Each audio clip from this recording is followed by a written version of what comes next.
સુરત શહેરમાં BRTS city બસના 50% જેટલો સ્ટાફ હડતાલ પર ઉતરી ગયો છે।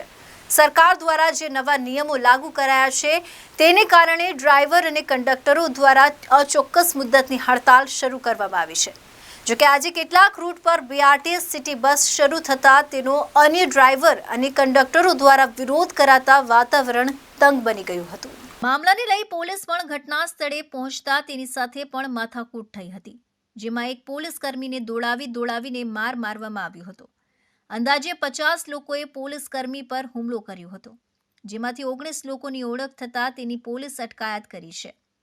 ડુમસ રોડ ઉપર સિટી બસ સેવા શરૂ થતાની સાથે ચોક્કસ મુદ્દત પર ઉતરેલા બસના ડ્રાઈવર અને કંડક્ટર ત્યાં વિરોધ પ્રદર્શન કરવા માટે પહોંચી ગયા હતા। આંત્રોલી ખાતે સિટી બસ પહોંચતા જ માથાકૂટ શરૂ થઈ હતી। આંત્રોલી રોડ ઉપર જ સિટી બસનો ઊભી રાખીને તેમાં તોડફોડ કરવામાં આવી હતી। સિટી બસ કોન્ટ્રાક્ટના કેટલાક ડ્રાઈવરો અને કંડક્ટરો દ્વારા ઉગ્ર વિરોધ સાથે રોડ ચક્કાજામ કરી દેવામાં આવ્યો હતો। સમગ્ર મામલાને ઠાળે પાડવા જતા પોલીસ સાથે પણ વિરોધ કરનારા લોકોએ માથાકૂટ મારામારી કરી હોવાના વિડીયો વાયરલ થયો છે।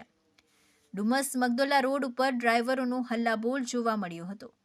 પીસીઆર વાનના 902ના પોલીસકર્મી પર જીવલેણ હુમલો થયો હોવાનું પણ સામે આવ્યું છે।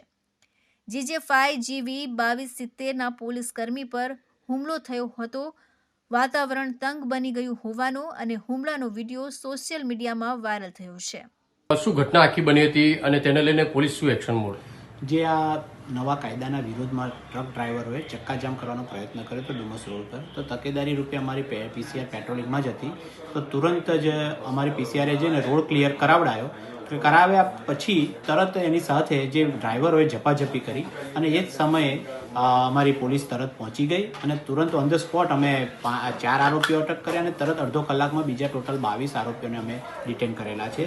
આ બાબતે આઈપીસીની 332, 323 તથા 341, 504 અને 143, 147 હેઠળ ગુનો દાખલ કરેલો છે। અત્યારે પરિસ્થિતિ સંપૂર્ણ શાંતિપૂર્ણ છે અને રસ્તો ફક્ત 1.5 થી 2 મિનિટ જ રોકાણો હતો અને એટલા ટાઈમમાં જ અમે ટ્રાફિક ખોલી દીધો હતો અને અત્યારે પણ તકેદારી patrolling, cross patrolling, point wise બંદોબસ્ત ચાલુ છે, અત્યારે ખ્યાલિયત છે।